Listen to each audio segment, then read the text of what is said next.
नमस्कार, मैं सिद्धार्थ शर्मा सुरागी लालू चैनल से। मैं इस समय मौजूद हूँ काशीपुर विधानसभा के ग्राम पैगा में। लोकसभा चुनाव नजदीक है, ऐसे में राम मंदिर जो है इस बार चुनाव में सबसे बड़ा मुद्दा था और राम मंदिर का 22 जनवरी को उद्घाटन होने जा रहा है। बात करते हैं जसपुर विधायक आदेश चौहान जी से कि किस तरह से वो राम मंदिर के मुद्दे को देखते हैं। विधायक जी, सुरागी लालू चैनल में स्वागत है।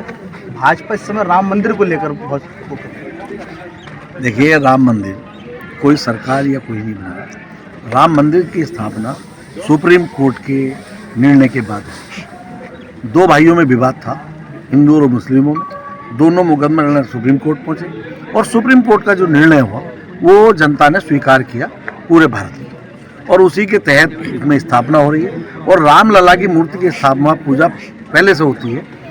अब उसको वो राजनीतिक रूप देना चाहते हैं, क्योंकि अभी मंदिर पूर्ण भी नहीं है।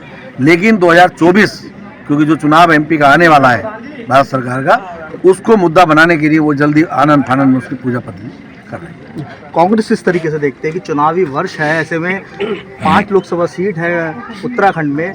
वर्तमान में बीजेपी के पास है 5 सीटें, तो 5 सीटें लोकसभा चुनाव में जीतने के लिए किस प्रकार से तैयारी कर रहे हैं? नहीं, देखिए, हम जनता के बीच में जाएंगे और अपनी बात रखें, क्योंकि जनता को रोजगार चाहिए, जनता को चिकित्सा चाहिए, जनता को सड़क चाहिए और किसान को अपनी फसल के दाम चाहिए। आप देखिए, तीसरा साल चल गया और गन्ने का 1 रुपये मूल्य नहीं है। डीजल के दाम बढ़ गए, उर्वरक के दाम बढ़ गए, दवाइयों के दाम बढ़ गए, लेकिन किसान का गन्ने का मूल्य 1 रुपया भी नहीं बढ़ा। तो जबकि ये सरकार जब आई थी तो इन्होंने कहा था कि हम 2022 तक किसान की आय दुगनी कर देंगे। तो मैंने विधानसभा में इनसे पूछा था कि भाई, किसान की आय दुगनी करने का जो है 3 पैमाने हैं कि या तो उसकी फसल के दाम दुगने कर दो, वो कर सकते हो तो दाम आय दुगनी हो सकती है, या फिर किसान की जमीन दुगनी कर दो। मैंने कहा वो भी आपके बस का नहीं है। या फिर ये हो सकता है कि उसकी जो पैदावार है वो बढ़ा दो जी। अगर 4 कुंटल है तो उसे 8 कुंटल के पैसे दो, तब समझ में आता। क्योंकि पैदावार बढ़ाना किसान का काम है, लेकिन वो भी उसने ठगी करने का काम करती है। जैसे कि आपको मालूम होगा, सब कुछ है, किसान लोग खड़े हैं। पहले यूरिया का जो बैग था, वो कट्टा, वो 50 किलो का आता, लेकिन उन्हें दाम बढ़ाने थे तो उसे 45 किलो कर दिया और दाम बढ़ा दिए। पता भी नहीं चला किसान गया किसान क्योंकि कभी कट्टा ही मांगता था कि मुझे 5 बोरे दे दो और 4 बोरे दे दो या 10 बोरे दे दो। उसे पता ही नहीं चला कि मेरा दाम कब बढ़ गया। NPK कट्टा जो 400 साढ़े 400 का आता था, वो आज 1300 कुछ रुपये का तिगने दाम कर दिए और किसान को कह रहे हैं हम आय दुगनी करेंगे। अरे भाई, उर्वरक के दाम बढ़ा रहे हो या किसान की फसल के दाम बढ़ा रहे हो? तो ये मेरा कहना है कि किसान हर वर्ग ठगा महसूस कर रहा है, चाहे कोई सा वर्ग। तराई से आप विधायक बने, जसपुर विधानसभा से, लोगों के बीच में रहते हैं, पार्टी टिकट देती है और जनता इधर से आशीर्वाद देती है। तो क्या महत्वपूर्ण ऐसी चीज़ है जो लगभग उत्तराखंड बनने के बाद से अभी तक नहीं हो पाई है और आप सांसद बनने के बाद करेंगे? देखिए, पहली बात तो ये बहुत बड़ी बात आपने कही। राजनीति में हर आदमी की महत्वाकांक्षा होती है। मैं विधायक, पार्टी जिस योग्य मुझे समझेगी मैं वो काम करूँगा। अगर पार्टी मुझे इस योग्य समझती है तो मैं चुनाव लड़ने मैदान में जरूर जाऊँगा। लेकिन मैंने फिर कहा है कि सांसद बनने के बाद या विधायक बनने के बाद जनता के बीच में बने रहना चाहिए।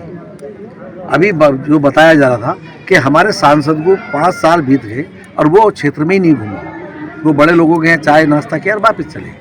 जबकि होना ये चाहिए, भाई क्षेत्र में जाओगे तो छोटी छोटी समस्याओं का पता चलता है, नहीं जाओगे तो पता नहीं चलता।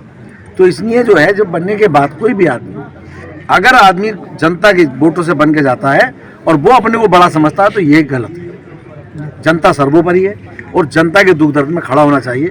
मैंने यहाँ के लोगों से पूछा कि आपने किसी ने अपने विधायक का घर देखा, तो वो कह रहे देखा ही नहीं। अब बताइए, इससे ज़्यादा बड़ा दुर्भाग्य क्या हो सकता है? जनता जाए तो जाएगा। नहीं, अक्सर देखा जाता है कि आप चाहे जनता दरबार हो या फिर आपके आवास पर हो, चौपाल लगाकर जो क्षेत्र के लोगों की समस्याएं हैं जसपुर की, वो सुनते हैं। तो ऐसे में जनप्रतिनिधि को और किस प्रकार से अच्छा करना चाहिए, उसको लेकर जो जनप्रतिनिधि उनसे क्या मैसेज देना चाहिए? देखिए, मैं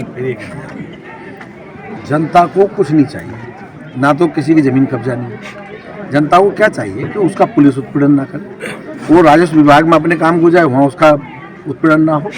ये छोटे छोटे काम जनता के हैं। या उनके स्कूल में अध्यापक पूरे हों, अस्पताल में जाए तो डॉक्टर उनकी सुनने समय पर दवाई दे दे। ये जरूर जनता के काम है और वही हमारे विधायक माने उससे दूर हैं। आज मैं पूछ तो रहा हूँ, अगर आप तहसील में जाइए, बिना पैसे के कोई काम किसी गरीब का हो जाए तो मैं शर्त लगाता हूँ। लेकिन कहीं पे भ्रष्टाचार चरम पर है लेकिन पता नहीं, फिर भी जनता जिताती है अभी, तो ये तो जनता आपके हमारे साथ जसपुर विधायक आदेश चौहान जी, जिनका साफ तौर पर कहना है कि यदि पार्टी उन्हें आशीर्वाद देती है तो चुनाव जीतेंगे भी और जो जनता के बीच की समस्या है उनको दूर भी करेंगे। सिद्धार्थ शर्मा, सुरागी लालू चैनल, काशीपुर। उत्तराखंड की खबरों से जुड़े रहने के लिए आप हमें सभी सोशल मीडिया प्लेटफॉर्म्स पर सब्सक्राइब, लाइक और फॉलो कर सकते हैं। धन्यवाद।